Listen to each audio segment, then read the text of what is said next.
అందరికీ praise lord. జనవరి 21 ఈరోజు దేవుని వాగ్దానము.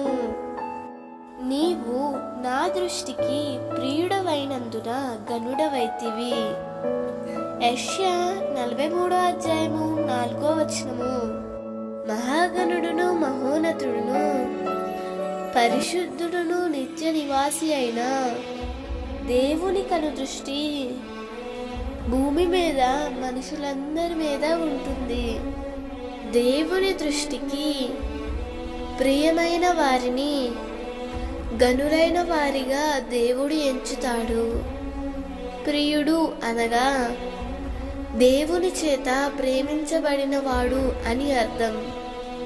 అబ్రహాము దేవునిని ప్రేమించి దేవునికి స్నేహితుడిగా మారాడు. మోషే దేవునిని ప్రేమించి దేవుని ఇల్లంతటిలో నమ్మకస్తునిగా మారాడు. దావీదు దేవునిని ప్రేమించి దేవుని హృదయానుసారునిగా మారాడు.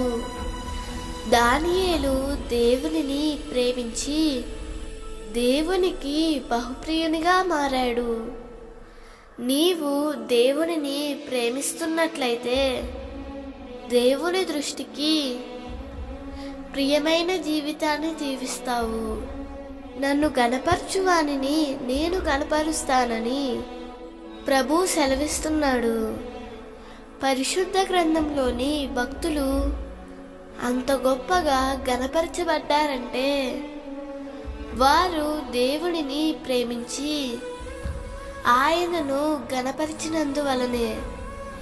ఈరోజు నీవు దేవుని ఘనతను పొందాలనుకుంటే నీవు కూడా ప్రభువును ప్రేమించి ఆయనను గణపరుస్తూ ప్రభువు ఇచ్చే ఘనమైన జీవితాన్ని అనుభవించు. అట్టి కృప ప్రభువు నీకు అనుగ్రహించునుగాక. ఆమేన్.